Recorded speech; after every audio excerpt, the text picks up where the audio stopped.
we would like to invite those of you that want to say a few kind words about our brother Kenn Cox, also known as Kofi.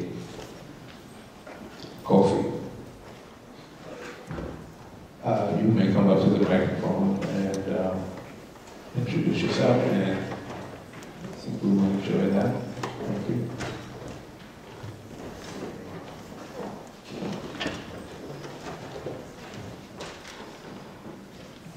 Good afternoon. My name's Ed Nelson. Kenny, well, a lot of the other people, they know me as Moto, Dr. Moto. That's the name of the group. Kenny and I actually have known each other since we were teenagers.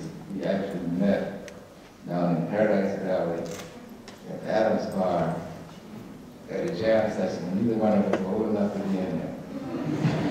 And we talked about getting together, having a band together, which we never did. But the important thing is that I can think about from that day until Kenny's passing, we always had some kind of close relationship at a lot of different levels. Both of us were musicians, we were both composers, we've actually exchanged music with each other. I performed his music with my band, he's performed my music with his group.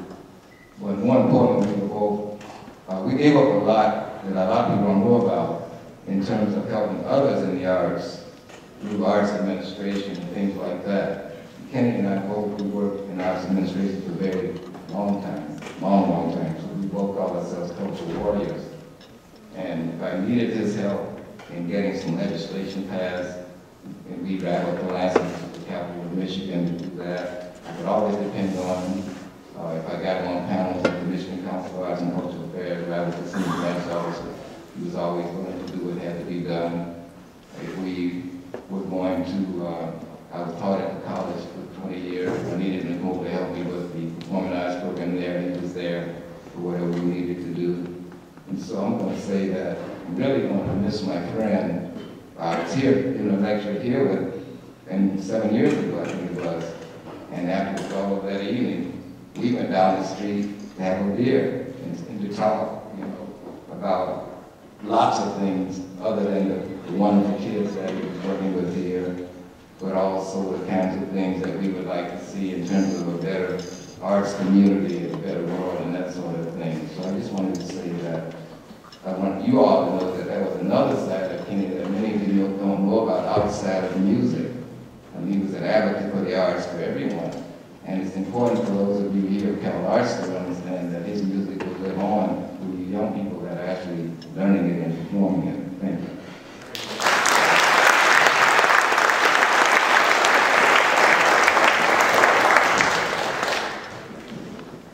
My name is Benny Walton. Yeah, I was this morning when I woke up. And Kenny and I, we went to the same high school in Detroit, Michigan, Northeastern High School. And as a freshman, I was really excited to be in high school because I thought that that was just the end all. It was so great. And I met a lot of great musicians in that high school. I was at that high school and I met Alice Coltrane, actually Alice McLeod, and a musician that you may not know, his name is Sam Sanders, another great educator, great person, became one of my very best friends. And I met Kenny. And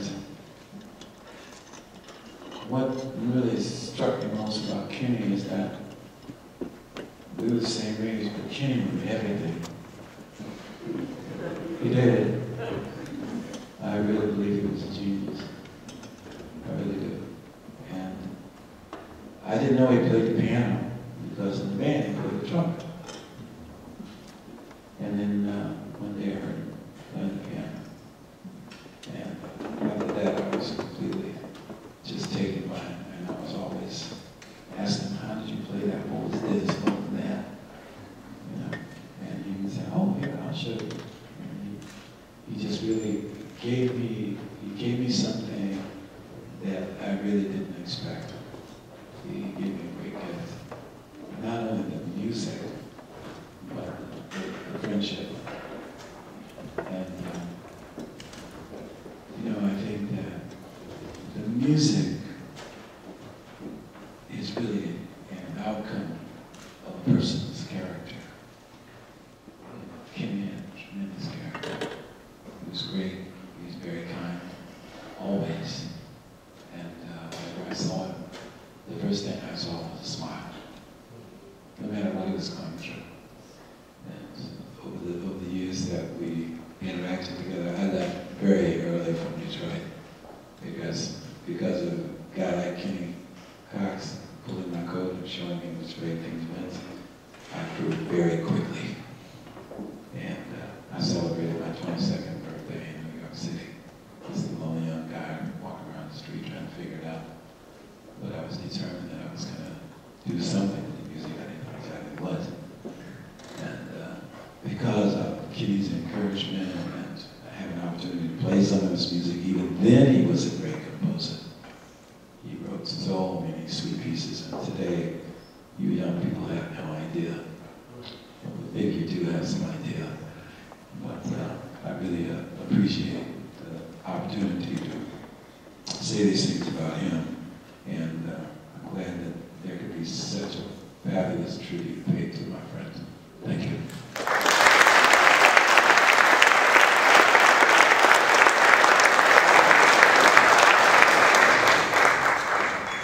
Hello, I'm Alan Clark.